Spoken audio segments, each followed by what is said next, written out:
Hello everyone, this is Rob with MMORPG.com, and welcome back to This Week in Elder Scrolls Online, Episode 4. This week has been a busy week on the ESO front. On this episode, we'll talk about the musical announcements from Bethesda, the upcoming beta weekend, the long-term PTS undergoing a substantial change, and hints that are what to come with the Adventure Zones. First off, let's take a look at the musical announcement from Bethesda. If you scroll on over to Bethesda's blog, halfway down they start to describe another fantastic contributor is Judith de los Santos, also known as Maluka, known to many for beautiful renditions of game music, including several Elder Scrolls pieces. For those of you who don't know, she does a lot of cover songs of in-game RPG music. You can go to her blog, and right now she's got one that she's done for the Banner Saga. They're spectacular. She is a true artist, and ZeniMax reached out to her and they actually had her record some in-game music for the game, and it's outstanding, and you can take a look at it over on her YouTube channel. Next up is the announcement of this coming beta weekend. MMORPG.com has given away over 30,000 beta keys over the past few days in anticipation of this weekend's upcoming beta. In fact, by the time this video goes live, you should be able to hop in there yourself and give it a whirl. Even for those of you that have already made up your mind that you're going to get in and buy the game, you should at least log in to make yourself eligible for a free monkey vanity pet when the game goes live. Yes, in fact, they are giving away monkey vanity pets for people to participate in this beta.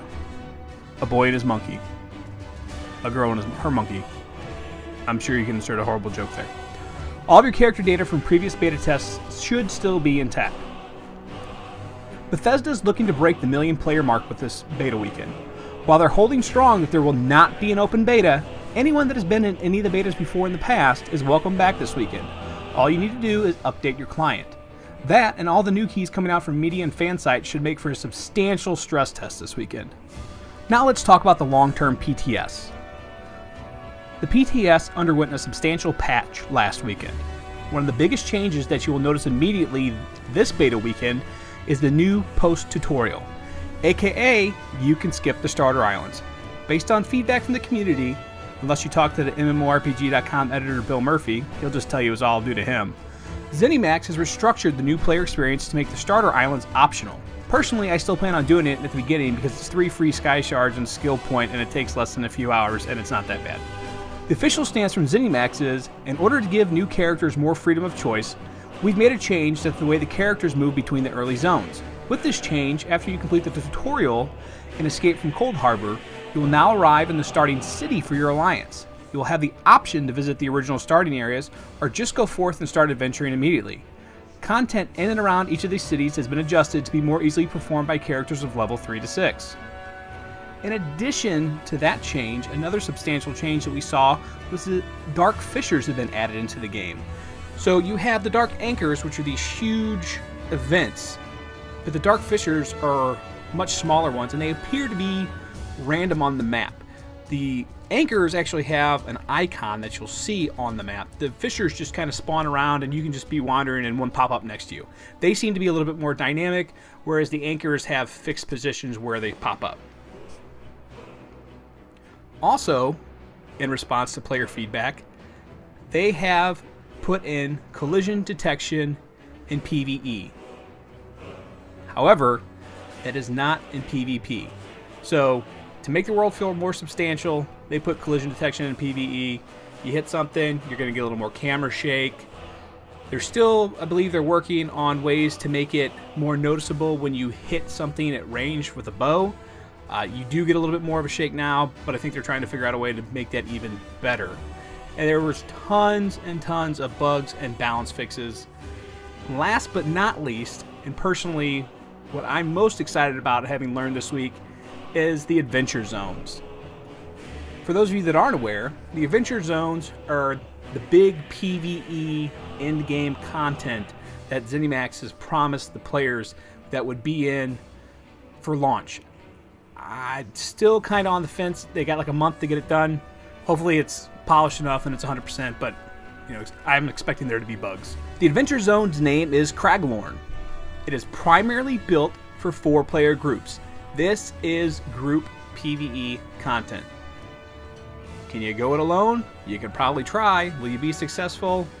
probably not early on in this lower veteran ranks. Maybe as you get up there, but not right away. It's about 2/3 the size of a normal zone, so that's a pretty substantial outdoor area. Craglorn has trials. Trials are built for 12-player groups. They're much closer in scope and difficulty to raids from other MMOs. So instead of going to an instance dungeon and taking on different encounters, we're going to have these outdoor adventure zones that have 12-player group encounters that are going to be our equivalent to those raids. It's nice because it's going to be more free-formed. It's not going to be such a on-rails path going through a dungeon. Will it eventually become to the point where people go there and raid it like they do in normal MMOs?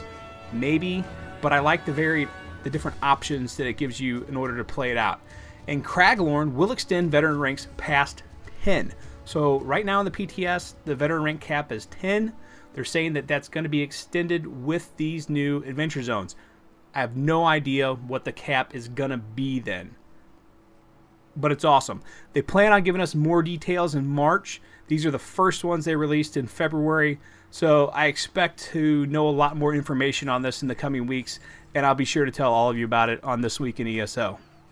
That's it for this week, folks. Thanks for tuning in. If you have any questions, please make sure to leave them here in the comments below, and I, along with other members of the community, will do our best to answer them. If you enjoyed this episode, make sure to click the like button. Also, if you haven't already, make sure to subscribe, and do me a favor and tell a friend or two about it. As always, you can find me lurking in social media on Twitter, @Grakulen, Grakulen. Until next week, have a good one, folks.